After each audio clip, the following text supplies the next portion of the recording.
Hi, and welcome to this episode of Market Trends. I'm Matthew Carr, Chief Trend Strategist for the Oxford Club. This week, I've got something special for you. We're going to talk about sex. Let's talk about sex, baby. Let's talk about you and me. And how that impacts you as an investor. Right now, there are tens of millions of Americans that are hunkered down, sheltering in place. All they have to do is eat, sleep, work, and eventually Netflix and chill. Throughout history, anytime humans have been made to hunker down for any period of time, I'm talking the blackouts during the 1960s and 70s in New York, I'm talking storms, snowstorms, hurricanes, even furloughs here in here in DC, we refer to it as furlough fertility. After all of these events, 9 months later, we typically see a baby boom. Now, the data here is really kind of fascinating. Let's use storms as an example. When there's a tropical storm, there's this sense of danger, right?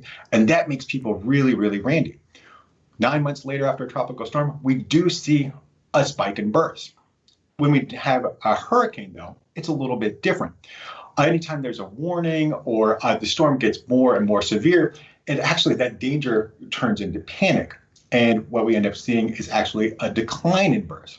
Now, this pandemic is a unique situation, but we do know that people are working from home. They are kind of furloughed. And this is typically the type of environment that we do see a baby boom. Regardless of that, this potential COVID-19 surge in birth rates is actually overlapping a long-established profitable trend, and that's baby birthing season. Here in the United States, July, August, and September are the busiest months for births. In fact, just from September 9th through September 20th, we have 9 of the 10 most popular days, or busiest days, babies are being born, and that includes September 9th, September 19th, and September 12th. Now, this isn't arbitrary. If you roll back the calendar 40 weeks, where do you find yourself? Well, we're right in the middle of the holiday season. We have Thanksgiving, Christmas, and New Year's. Those are all the busiest times for people to enjoy business time. And so I want to also add to that is also the period of time where we see the most engagement. In fact, 30% of all engagements take place between November and December, with the most popular days being Christmas Eve, Christmas Day, New Year's Eve, and Valentine's Day. So there's already this established trend taking place. So this is great. This is great for investors because even this potential COVID-19 baby boom, we already know there's all these buns already in the oven. And this is a trend that I've played over the last several years. And one of my favorite ways to do that is with a company called Natus Medical. The ticker symbol is NTUS, though it used to be baby. It changed the ticker symbol just because it wanted to be like, we're expanding our horizons. Now, one of the things that as a seasonal trader that I look at, the very first thing is quarterly revenue.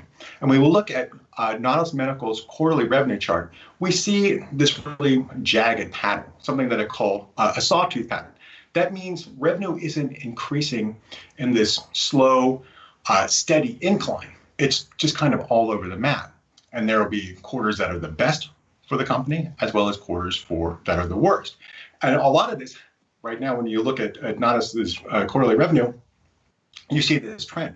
First quarter is the worst, fourth quarter is the best, and that again goes back to the trends that we see in newborn care. Right now, 22% of Natus's medical revenue comes from its newborn care segment. That makes it the global leader. We also know that just recently it released preliminary first quarter results. Now, these weren't great. It forecast revenue to be between 109 million and 110 million. That's a pretty big step down from its previous guidance of 113 to 117 million. But we are in this COVID-19 period where, well, the news isn't apocalyptic, so we're not going to worry about it. So shares have rallied.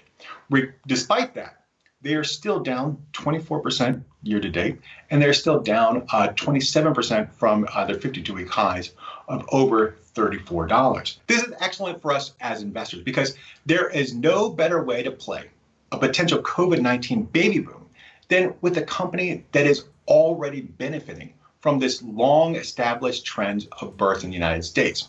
Yes, we will probably see a surge in babies being named Corona, COVID, 19, or some other variation, but is that any worse than people naming their babies after Game of Thrones characters? That's it for this episode of Market Trends. I'm Matthew Carr, Chief Trend Strategist for the Oxford Club. Be sure to subscribe, and if you're looking for information like this, be sure to check out my free e-letter, profittrends.com. Until next week, here's the high returns.